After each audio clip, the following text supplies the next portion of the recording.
Assalamualaikum warahmatullahi wabarakatuh.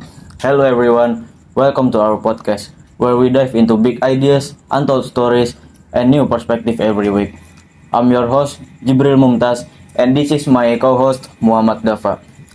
So today we have our source Tito Septahaji and Nandini Sadira, and today we're going to talk about PT Gag Nikel has resumed their operation in Raja Ampat. Whether you're listening on your morning commute, during our workout, or winding down for the day, thank you for joining us. So grab your coffee, settle in. Let's get started. Alright, let's jump straight to the question. For the first question, I want to ask Tito, what's going on with PT Gag Nikel and why have they become such a hot topic? Okay. First of all, thank you, Jibril and Dafa, for the opportunity. So we all know about the massive protest in Indonesia about the opening mining project in Raja Ampat, right? So PT Technical is one of the mining company who is stopped their operation in June 2025. The halt of this operation is actually kind of calm the massive protest, but however the PT Nickel is kind of resume their operation on September 3, 2025. That's why it's raised the many questions from the environmental activists. Wow, that's really sudden. They just went back to operating live that way even after getting so much backlash from netizens and local residents.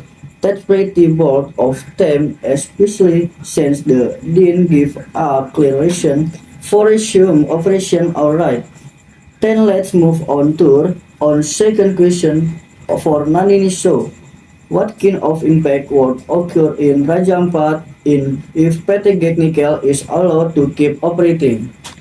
The impact isn't just about the land being excavated. The chain reaction spreads everywhere. First, the forest of Gag Island could be destroyed because nickel mining uses an open pit system, so which means they have to clear out large parts of areas. After they clear out the area, the rainwater carries sediment to the seas, so it makes the water murky, destroy the coral reefs, and disturbing the marine environment. And remember, Raja Ampat is one of the most biodiverse marine regions in the world. On top of that, the local community still depends on and tourism. They could lose their livelihoods if the ocean gets polluted. So the impact isn't just about the environment; it's also economic and social. Wow, so the return is really dangerous, not just for environment but also for the local people, right? They might lose their source of income. Okay, so for the next question, why were they allowed to resume the operation by the government? So here's what's going on. The company claims they've been working out by the good mining operation and environmental practices.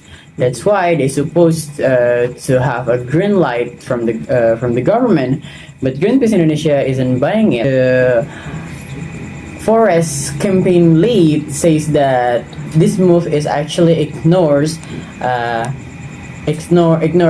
fact that Raja Ampat is actually a home to 75% of the world's coral reef, and it's not just any place, it's a World Heritage Site. Plus, Gag Island is where the mining happens, is actually is a protected forest area. Greenpeace, together with more than 60,000 people who signed the petition, are pushing hard to the government. They urging the government to revoke the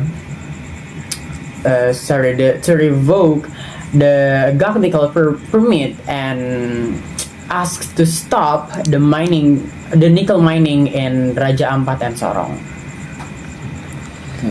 So they reopened their operation without the consent of the local residents, who even though is the local people who are the most affected by this mining activity. Up to 60,000 people have signed a petition to stop all mining activities, yet the government still has taken an concrete action to respond to the strong opposition from the locals. Okay, so let's move on to our next question. Do you guys think nickels is really worth the destruction of Raja Ampat? If you ask whether it's worth it or not, I think it's absolutely not worth it. The economic gains may be significant for the industries and the country, but the ecological loss is far more greater than all of this. Remember, once nature is destroyed, it can never be restored. Raja Ampat isn't just beautiful for tourism, for tourists. It also holds many incredible ecological value. So if we have to trade all of that, it feels like we're selling our future for temporary profits. That's so true. The profit from nickel can go up and down, but the value of natural wealth can be compared to an amount of money on its damage. It will never be the same again. But has the government done put to consideration before allowing PT Gak Nickel to resume operation, even though the impact clearly threatens to destroy one of the most beautiful natural environments in the world? Yeah, so now the government keeps saying that this company is a national asset, and they kept point out the green proper, which is a good score for the environmental management. But honestly, it doesn't really add up. Gag Island is small and extremely fragile, and so even if the government go through the formal approval access, it feels like they've brushed aside the ecological and sustainability the sustainability concerns, and in the end, it looks like the focus is only about the economic value, not about on protecting the one of Indonesia's most sensitive ecosystems. So basically, the government is overwhelmed by the growing public demands and they are struggling to keep up. It's ridiculous. While the public is protesting, they are reacting as they please would those nickel mining really have to take place in Raja Ampat? What's the urgency that makes the government ignore the risk of environmental destruction there? Actually, it doesn't have to be in Raja Ampat, but the nickel reserves there are indeed large. On the other hand, the government still aggressively promotes batteries and electrical vehicle industries. So every nickel mine is equally important. Besides that, PT Gak Nickel still holds an old mining permit, and most of its shares are owned by a state-owned enterprise. That's what makes the situation more complicated. it seems like the government is more focused on the temporary economical gains rather than thinking about the long-term environmental consequences. Okay, so even though the government knows that Raja Ampat is the really valuable place for Indonesia, they still want to continue the mining operation there. Okay, for the last question. PT Gag Nikel is clearly damage the environment. Then Bahlil, as a Minister of Energy and Mineral Resource, was appointed to supervise the environmental impact assessment or AMDAL. So I'm curious, what did they consider for the AMDAL so they can allow the PT Gag Nikel to resume their operation in Raja Ampat? Okay, so the AMDAL is supposed to cover everything: water, air, soil, even even though the how project affects the local communities.